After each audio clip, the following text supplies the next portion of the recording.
going on, everybody? It's your buddy, it's your pal Spaz Phoenix, the YWC Reality Check, and this is your Dynamite review for July 6th, 2022. And where do we fit in the wrestling calendar right now? We're coming off the back of Against All Odds. We're coming off the back of Money in the Bank, where all the right people won, didn't they? Oh, let's save that rant for another day. We are on our way to Death Before Dishonor. We are on our way to All Out. We are on our way to SummerSlam. We are on our way to whatever the next Impact show is. I'm not really keeping very good track. But let me just say, Money in the Bank, super short, generally good. Awesomely happy for Liv Morgan, happy for Theory as well, just for how much it winds everybody up. Against All Odds was also really good. We'll talk more about that tomorrow when we do the Impact thing. For those of you that don't know, I did an Impact review like 2-3 weeks ago, and then life has gotten in the way from me doing a second one, but that will come, and we will talk about all of the things, will we not? Sort of a weird episode this week because it wasn't knock it out of the park amazing. Nothing really sucked on it except for one thing, and we'll get to that when we get to it. It didn't ruin the entire show. But what it did do is it got back into the AEW groove. I said a lot as we were going towards the Open Door Gimmick pay-per-view that passed not too long ago, that we were sort of in the mud. We were sort of in that, Survivor Series for WWE, if I can use that as an example without people cutting my heads off, where you got to put on hold whatever your feud is on SmackDown because you got to go fight somebody from Raw. You got to put on hold whatever your feud is on SmackDown because you might have to team with that person against Raw, and it really doesn't, make any sense. It's one of those things that gets in the way. We used to say that the Saudi Arabia shows got in the way, and they definitely do, don't get me wrong. But it was the same with the Forbidden Door thing, and it's kind of the same now, where we're trying to get AEW back on track, plus we're also trying to promote an ROH show, seeing as ROH doesn't have a show. But it does feel like we're getting back on track. I do want to say, both with my sarcasm and with my credit hat on, if that's a thing, I did watch the Royal Rampage on Friday. And let me just say, yes, it is another, okay, just say you're having the Royal Rumble. Like, tell me you want to have the Royal Rumble without telling me you want to have the Royal Rumble. Look over WWE's shoulder, be like, hey, can we copy that? And they're like, yeah, just change it a little bit. Yes, all the sarcasm came out of me as soon as they announced that on last Wednesday. But making use of the fact that it was taped after Blood and Guts, so you were still going to have the two rings. You were going to utilize the two rings. The alternating red and blue rings. I mean, neither of them were marked as red or blue, so that must have been fun for people in the audience, I'll say that. But basically to have two separate Royal Rumbles going on at the same time and then have it culminate with the winners of both having to face in the end was a really cool concept. And if you think about it, an actual Royal Rumble, like the proper WWE Royal Rumble, because it's a WWE thing, entrants come in every 2 minutes. These came in every 1 minute. But if you do the math on that, that means each ring in the Royal Rampage got a competitor every 2 minutes. So they basically ran two Royal Rumbles at once with one third the people. Ending off with Brody King and Darby Allin was just comical. The way he hung him out to dry and then literally dropped him for the win was all good. It is a copy, but not quite. It's when you go to photocopy something and it's got a couple of the streaks from inside the machine, that it's not quite. It's that joke from Multiplicity. We made a copy of a copy. It's not quite as sharp as the original, but that is okay. And I mean, it got us to the main event that we had tonight. I have got major issues with the match that we had tonight, but that is okay. We are going forward. And, in all the things that we're getting ready for already, we're getting ready for All Out, we're getting ready for the ROH show, we're getting ready for SummerSlam, and it's going to have Logan Paul on it. Yay! And possibly Tyson Fury. Yay. I forgot to mention that next week's episode of Dynamite isn't an episode of Dynamite because it's Fyter Fest Night 1. Oh yes, So we're going to talk about the build to that a little later on. We started off this show with a bang, and it was Wardlow and Scorpio Sky street fight for the TNT Championship, and you knew where this was going to go, but it's still really good. And I do think, I forget where they were, but it's basically Brody Lee's hometown. And you had a TNT match to start the night, and you had a match with a guy named Brody at the end of the show. Nice wink and a nod way to bookend the show. Now I'm going to get to something else when we get to it. I have my thoughts on that are not going to make me very popular. I'll warn you of that right now. But everything on the show, as far as that goes, really, really nice. Rest in peace, Brody Lee. You know, the whole spiel. I don't need to go over that again, but it is what it is. Scorpio Sky has all of the American Top Team with him, and I don't know if this was down for the whole. For his whole entrance down the rampway, but by the time I looked up from my notes, he had somebody else in American Top Team carrying the belt for him, the same way Paul Heyman used to do for CM Punk when they were teamed up for a little while. Scorpio Sky, I don't always do the gear thing, but Scorpio Sky's gold and purple gear matching his custom belt was a nice touch. Can't wait to see what Wardlow does with his own custom version of the belt. Yes, everybody getting their own custom version of the belt is really cheesy, but you know what? At this point, it is what it is. Power versus striking to start, obviously. Then Scorpio Sky's like, oh yeah, by the way, it's a street fight. I don't have to hide this. I don't have to care. Looks right at the referee and then low blows Wardlow. Lambert taunts him from the outside, from behind all of the rest of the members of American Top Team. And Wardlow gets swarmed on the outside because it's a street fight. Giant swanton bomb by Wardlow was legitimately pretty awesome once they get back into the ring. American Top Team swarm the ring and try to beat down on Wardlow again. Belt shot gets a near fall for Scorpio. I can read my own writing, I promise. Wardlow tosses Sky into Lambert, hits the powerbomb symphony, and gets the win. He's your new champion. Confetti comes down. The confetti is the same kind of gold as what's on the current custom title, which is nice. Wardlow gets his moment. It's all good. I'm sure this is going to tie into MJF at some point, but we don't really need MJF right now because we have somebody else filling the MJF role, but we'll get there when we get there. No, but honestly, I joke sometimes about, you know, long-term storytelling. They think Hangman Page versus Kenny Omega is long-term storytelling when really it's just one guy getting drunk, knocking up his wife, coming back and getting the belt. It's, shrug. You can't see me, but I'm doing the living, breathing shrug emoji. It's fine. But I am happy for Wardlow because his story of being like the lackey to MJF is really cool. It's like if WWE had actually capitalized on Alex Riley, except if Alex Riley was Brock Lesnar. So that's all good. Nice, cool way to start the show. Obviously, TNT title is a reference to Brody Lee, who proudly carried that championship when he was with us. R.I.P. Brody Lee. And we move on. Moxley hypes up his match tonight with Brody King and calls him... He makes a point, and William Regal does this later on in commentary. Everybody else, the commentators, the announcers... other wrestlers, when they're talking about him or when they're doing video packages, whatever, they all refer to him as the AEW World Interim Champion, and Mox keeps calling himself the Champion. Regal keeps calling him the Champion. I'm sure the rest of the members of the Blackpool Combat Club are calling him the Champion. And I hope I'm not getting really, really granular on this, but I hope they pick that up. I hope that's being tossed into all kinds of video packages for when CM Punk comes back, because he's not the Champion. And I'm sorry, copy-paste WWE on this one because it'll be really, really good. John Cena winning the interim WWE title, or whatever you want to call that title that he won, and then CM Punk coming back and them doing the pose-off with the two belts. Do that exact thing. I don't care. Do that exact thing. I wouldn't care. One time only. People will shoot me for this, but I want Jon Moxley, not in a kooky, Barney, John Cena kind of way, but I want Jon Moxley to go up there and want them to pose belt to belt and do the hand thing. Yes, it's a dig at WWE. Yes, I'm way too sick of AEW doing the WWE digs. That one will work, because Moxley will find a way to make it Moxley and not Cena. That's what I'm going to say about that. Smart Mark Sterling and Tony Nese corner Keith Lee in the back, and they want him to sign a petition because that's what they do.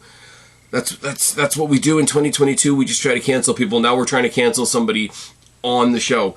Hey, he signed this petition to cancel Swerve Strickland, who is literally your tag team partner later on tonight, because we're sick of him being here and how he stabs everybody in the back. Did he even have a match with Tony Nese? I don't even remember.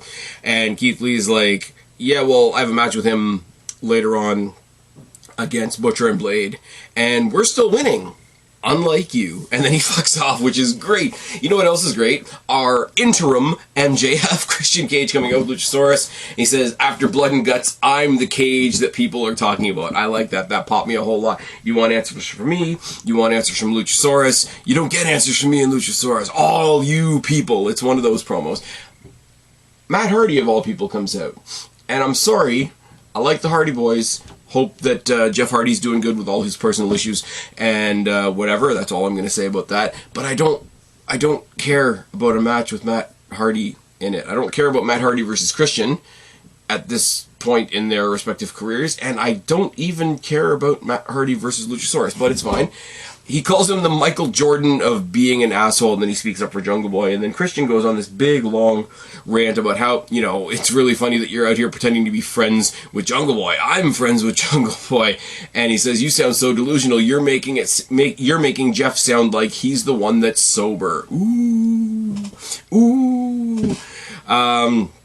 He basically says, you know, you're trying to cash in on Luchasaurus. Now you're basically doing what I did with Private Party and the Butcher and the Blade, and I resent it, and I regret it, and all those types of things. Takes a lot of digs at, you know, Matt Hardy being somebody that rides coattails. He says, you know, you ride your wife's coattails, you ride your kids' coattails, you ride your lawnmower's coattails, and you even dragged your unfit brother over into AEW so that you could ride his coattails for one more run. They did basically the same Jeff joke twice in the same segment, which came off really... It was supposed to come off as, like, doubly brutal, but it came off as awkward the second time, if that makes sense. A couple more digs, then Luchasaurus kills Matt. And here's the thing. Here's one of those things that's sort of morbidly funny. It shouldn't be funny, but it is. They chokeslam Matt Hardy, or sorry, I should say Luchasaurus chokeslams Matt Hardy on the table. That one table that they always have at ringside that nobody's at, that has nothing on it, that's only there to have somebody put through it. Which is a brutal spot, and, you know, I wouldn't want to take... A table bump is as common as breathing in wrestling nowadays, but I wouldn't want to take a table bump. Would you want to take a table bump? Tell me down in the box below, or hit me up at Spaz Phoenix if you're going to willingly take a table bump. But a bunch of the confetti from Wardlow's celebration had, I guess, collected under the table, and when he hit the table, it all sort of poofed out again, so it was like paper fireworks, and it made me laugh, because I'm a terrible, terrible person. In the back, we have Jake Hager and Claudio Castagnoli talking shit to each other, and Hager's telling Claudio how, you know, he never got titles in ROH, he never got titles in WWE. Ooh, he said WWE. And he said, you're never going to get titles in AEW either. Look at what I've done in MMA. I don't know if that's true. I don't know what Hager's done in MMA, because little secret, lean in really close or turn up your headphones just a little bit. Here's the little secret. I don't care. Oh, yes. Swerve and Lee versus Butcher and the Blade is up next. As far as tag team matches go, there's a lot of these teams these days. Butcher and Blade, Lee and Swerve, and there's a couple other examples that I can think of. Lucha Brothers are another good example, where you have sort of the bigger, more powerful guy and the smaller, faster guy. Now, Keith Lee proves that not to be necessarily true.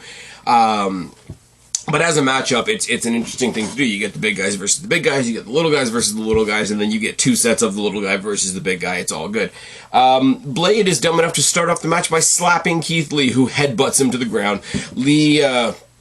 Lee tosses the Butcher around, which would have been effective if the people on commentary weren't talking about how much work the Butcher has done to get himself in better shape and drop a bunch of weight, which, don't get me wrong, is awesome, it's really effective, but don't tell us how much smaller he is while you're trying to tell me how impressive it is that Keith Lee is throwing him around the ring. Those are two, you know, contradictory story points. They're both important story points. Don't get me wrong, but they're contradictory when you say them right after each other. Flatliner by Swerve is nice. Lee goes to pounce, I think it was Blade, but he hits Swerve instead, and Swerve hits the ropes in a really, really ugly manner. It looks like he clotheslined himself. Also,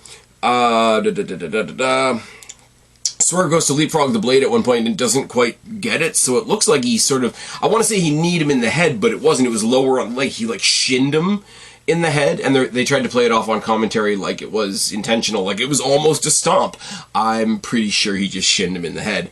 Lee pounces Swerve, and he hits the ropes in an ugly manner, like I just said. They do still collect themselves.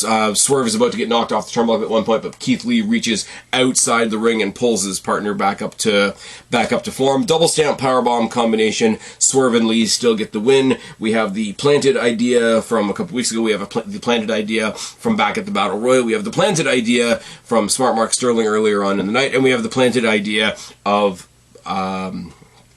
Keith Lee accidentally pouncing Swerve in this match. So yes, they're leading to a breakup, and it's going to be fine. It's going to be an NXT special. It's going to be Swerve versus Keith Lee somewhere down the line, and it's going to be good.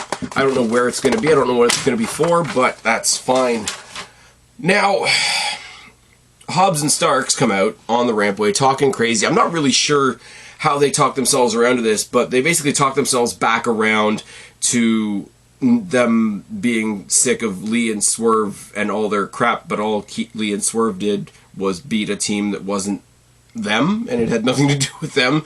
So it was a little janky the way the whole promo came together. They do make a point at one point. It was like, well, you're not on our level because of where you came from. Another nice little WWE dig. That's fine. We're taking notes. And then they're going to start rolling down their their accomplishments, their Wikipedia page, I suppose, and they're interrupted by, of all people, the Young Bucks. And he says, you know what, we're out here, we're sorry to interrupt, except we're not sorry to interrupt because we started this damn company. This tag division is off the chain, everybody's eating really well, but we set the table. Nice little dig at Roman Reigns there. You guys did a nice little 4.5-star match at Double or Nothing, but you both lost. You didn't get the belts off of Jurassic Express, but we did a couple weeks later. So here's the thing. We're going to lay the gauntlet down. Let's see who the real best team is. And as they're in the middle of saying, hey, us versus you, people start chanting FTR. And the crowd starts chanting FTR, and the Bucks stop to say we're better than them, and you know it. So there's a nice little intricate insertion of the MJF thing in there too. That's fine. FTR, as we're going to find out later on, have other things on their plate at the moment, but it means next week, which is night 1 of Fyter Fest, which they didn't tell us until later in the evening, which is a bit strange, unless I just missed something on the socials. Here's the thing. Okay, total side note. For any wrestler, any celebrity, any person in general, if you quit one form of social media and then hop on another form of social media to talk about the fact that you've quit social media, you haven't quit social media. I'm just putting it out there. But anyways, next week, and like I said, my opinion of the Bucks is slowly changing. Their association with, let's be real, the Undisputed Era is changing my opinion on them quite a lot. So if you tell me that I'm getting the Bucks versus Swerve and Lee versus Starks and Hobbs next week in a 3-way, and they're calling it the Triple or Nothing match, but there's only one set of belts on the line. I know it's a triple threat, or what they will call a 3-way, because they don't want to say triple threat because that's a WWE thing, whatever. But they're calling it the Triple or Nothing match. It's only for one set of titles. Now, if one of those teams happened to have, say, the ROH titles, and the other team happened to have the New Japan titles, or the other team happened to have the AAA titles, like, if they all came in there with belts and it was a 3-way, then you could call it a Triple or Nothing match. But that doesn't really... It sounds cool, it looks good on a marquee, the match is going to be great, but that title doesn't make any sense. Malachi Black in the back talking spooky bollocks about Brody King's match later on tonight with Mox. Okay. Unfortunately, we got to hear Eddie Kingston. Fortunately, not for very long. Eddie Kingston comes out, and the first thing he does is congratulate Wardlow to get himself a cheap pop, which is fine. He congratulates his Blood and Guts team from last week, including Claudio. So he gets himself another cheap pop, and he still wants Jericho. Jesus fucking Christ, shoot me.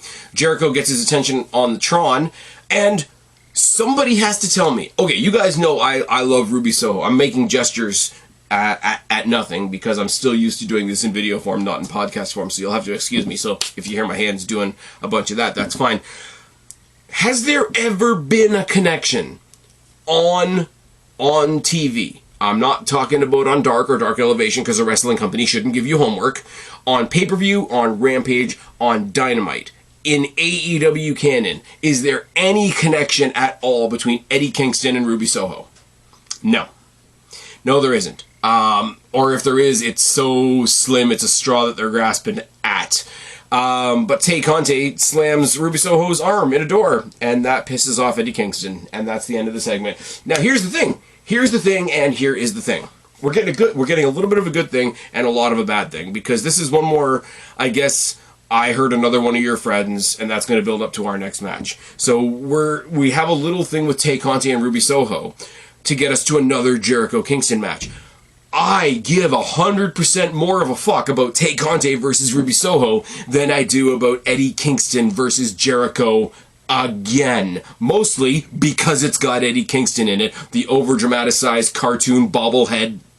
I've done enough on Kingston. He's a goof. Kingston is a goof. It is what it is. Switching gears, in the Michael Cole vernacular, Dark Order comes out. And Jesus Christ, Dark Order is small now.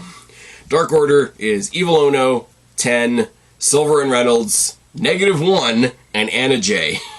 Wonder where Anna Jay's friend is. Oh, yeah, she's off with Sammy Guevara, and they're living their best life. That's why people don't like them.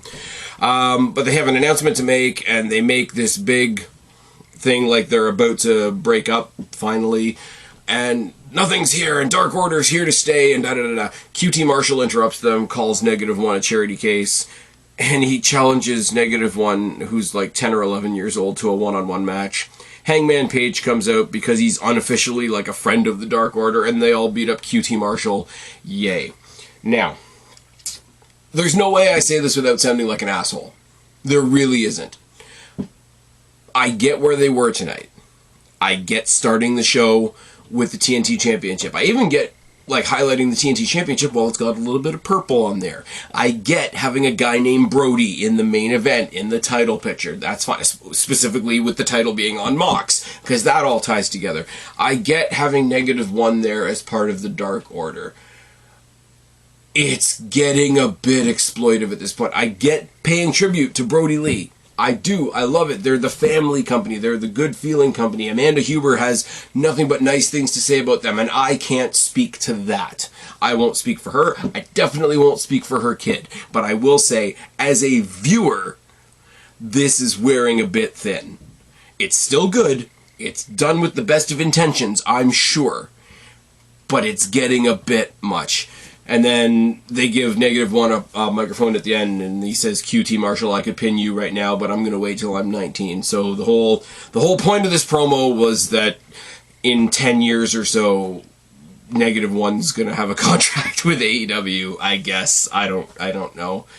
I said it. There's no way for me to say this without sounding like a dick, but Jesus Christ. Jesus Christ. Penta Oscuro versus Roosh, and let's just say, since he came back and reconnected with Andrade, which is the Faction Ingobernable, actually, I'm never going to pronounce correctly, so I'm going to stop trying. I haven't actually seen Roosh in a match. I didn't know that he had the whole, like, white bull mask thing. But he was taking on Penta, and I think it's kind of cool, though, to have somebody that comes to the ring in a mask and then takes it off to fighting a luchador. I don't know what you do with that, but there's something to do with that. It would be like, you remember when Io Shirai first came to NXT, back when NXT was good. When she used to come out with the mask and then she took it off and then she wrestled, if she fought somebody like, I don't know, Sexy Star or somebody, I don't know very many luchadoras, I'm not gonna lie. But there's something to be said about that. There's something to be said fighting a guy in a, like, taking off your mask to fight a guy in a mask. There's something they can do with that. I don't know what it is. Any suggestions down in the box below, or hit me up at Spaz Phoenix, it's fine. Chops to start. There's a cracking super kick by Penta that sends it to the outside. The chops continue on the outside, and there's a stiff forearm by Roosh. When they get back in the ring, Roosh tries for the mask, and he gets met with a sling blade by Penta. Jose, the assistant, and Alex Abrahantes have their own fight outside the ring, and that just makes me laugh. I'm not sure if that was the goal, but it is what it is. Penta runs up the turnbuckles into a sunset flip backstabber, which was probably the coolest thing I saw tonight. Back to the chop battle. Again, dirty headbutts by both men. Top rope senton by Rush. Cutter and a super kick and a package pile driver by Penta. A low blow by Rush. He takes off the mask again and he wins with a quick roll up. Apparently on Rampage, on some episode of Rampage that I didn't see, he stole Penta's mask, and we're continuing that. We're doing the lucha thing. Let's just leave it alone. Samoa Joe versus Jay Lethal for the Ring of Honor TV Championship is the first official match announced for ROH Death Before Dishonor. Lethal and his group talk about it in the back in the way that they have been doing for several weeks. The same way that they've been talking as they've demanded the match for weeks and weeks and weeks is now the way they talk about having the match. Smart Mark Sterling and Tony Nese are in the back once again. They're trying to get more people to sign the petition, and they reach Orange Cassidy and the best friends. Orange Cassidy says he won't read anything until he sees his lawyer, and that is Danhausen. Smart Mark Sterling and Danhausen argue back and forth until we figure out that Orange Cassidy and Tony Nese are going to fight on Rampage. Sure. Why not? That's all I got. Acclaimed and the Guns. Acclaimed and the Guns take on Bear Country, Leo Rush, and Fuego del Sol. And yes, I said Leo Rush intentionally. You can kiss my ass. Now, for one thing, I don't care about this match. I really don't. For another thing, I don't often knock the layout of Dynamite because I'm not usually one of those kind of assholes, but it does stick out like a sore thumb that this is the second tag team match in a 2-hour show of the Can They Get Along thing, because we know there's a building thing between Swerve and Lee. We know that there's a building thing between the Guns and the Acclaimed. And the last thing we knew was that Billy Gunn, Jesus, he's backing up the Acclaimed against his own kids. I don't care about the match. Stuff happened, and the Guns steal a pin with a sort of a hidden tag after Caster does all the work. Now, here's the thing. Can They Get Along has already happened earlier on in the night with Lee and Swerve. Now, one person does the work and the other person gets the win for their team, so even though you're on the winning team, you still get to be pissed off, is literally the story they're trying to push with Kingston and Claudio Castagnoli right now. So this is, as I say, once again, quoting Multiplicity, we made a copy of a copy, it's not quite as sharp as the original. Billy Gunn gets between the two teams, and it looks like he's going to tell off his boys again until he clotheslines the Acclaimed, because of course he's fighting with his boys. And if I can point out a positive here, this might complete the babyface turn of the Acclaimed. I'd like to see it. I mean, oh, you can't cheer for Max Caster, he says some things that are inappropriate. Okay, put the women and children to bed and watch some adult content, it's fine. Miro is in the back and he cuts a weird promo on Malachi Black because Pac has the belt out of that four-way. The other guy whose name I don't remember, who was replacing Ishii, is back in New Japan, I'm assuming. And these two are the ones that are left. So we're gonna get Rusev versus Aleister Black, the AEW edition. Okay. Nyla Rose and Marina Shafir were the token bodies for the new team, my new favorite team on Dynamite, Thunderstorm, which is obviously Thunder Rosa and Toni Storm. They beat the shit out of Marina Shafir for 90% of this match. Nyla Rose finally decides to get in the match and hits one of them in the back with an umbrella because Nyla Rose... Okay, here's the thing. Nyla Rose, you gotta follow her on Twitter. She's so super clever. They're fighting Thunderstorm, so she walked to the ring with an umbrella. Ha ha ha ha. Nyla Rose can fuck off. I do like Rosa repeatedly stepping on her face, though, which is fine. The two of them hit a spike, a second rope spike fire thunder driver for the win for Thunderstorm. Get in. So. Thunderstorm versus Chris Statlander and Athena. I was about to call her Ember Moon and I didn't. I didn't break the AEW rules. It's fine. Jade Cargill's in the back and she says stuff. Yay. Wheeler Yuta versus Daniel Garcia for the Pure title is announced for Death Before Dishonor. And FTR challenged the Briscoes to a rematch for the ROH Tag Team titles at Death Before Dishonor. Now, I'm enjoying the Briscoes right now in Impact, so I don't know how that's gonna go. Maybe they're gonna answer them tomorrow on Impact. That would be kind of cool. There needs to be crossover between AEW and Impact that isn't named Kenny Omega. Just saying. And then we get the main event, which is Mox versus Brody King. And what I can say about this match, I like Brody King, and you guys have to realize at this point how much I like Jon Moxley. I like Jon Moxley when Jon Moxley was Dean Ambrose, so it is what it is. So when I say to you, honestly and wholeheartedly, that I wish I was more into this match than I was. Moxley's great, Brody King is great. The match was two good wrestlers having a good match. There's a whole bunch of shit here that doesn't work for me. Of course there is, because I got a nitpick. First of all, it's the interim championship, and the more Jon Moxley says, "I'm the world champ," the more the buzzer, that little like pulsing red light in the back of my head is like, yeah, you're the interim champ. You're basically the #1 contender until CM Punk comes back. You're basically holding AEW's Money in the Bank, are you not? You doth protest too much, as they say. The other thing is, Brody King ain't gonna win this. This is the thing. Not only is he not gonna win this, he's a member of a faction, which, as good as they are and as awesome as they are, I like the Spooky Bollocks, we know this, but he's not even the leader of this faction, which is definitely a mid-card faction. So don't try to sell me on that he's going to win. Try to sell me that he's a good version of what Big Show was supposed to be. He is the big mountain for the champion to climb as soon as the interim champion to climb as soon as he picks up that belt. He's got to, pick up the belt and move forward. How do you prove that you're moving forward? By climbing up a mountain. Prove that. That's fine. That's cool. The other side of the coin is, to me and to probably a lot of people in mainstream North American pro wrestling, Brody King is kind of still a new kid on the block. So you've got a champion whose job is to make this new guy look good, or at least put over what he can do, without people coming along and saying, oh my god, why did it take you so long to beat this guy? He's a mid-carder.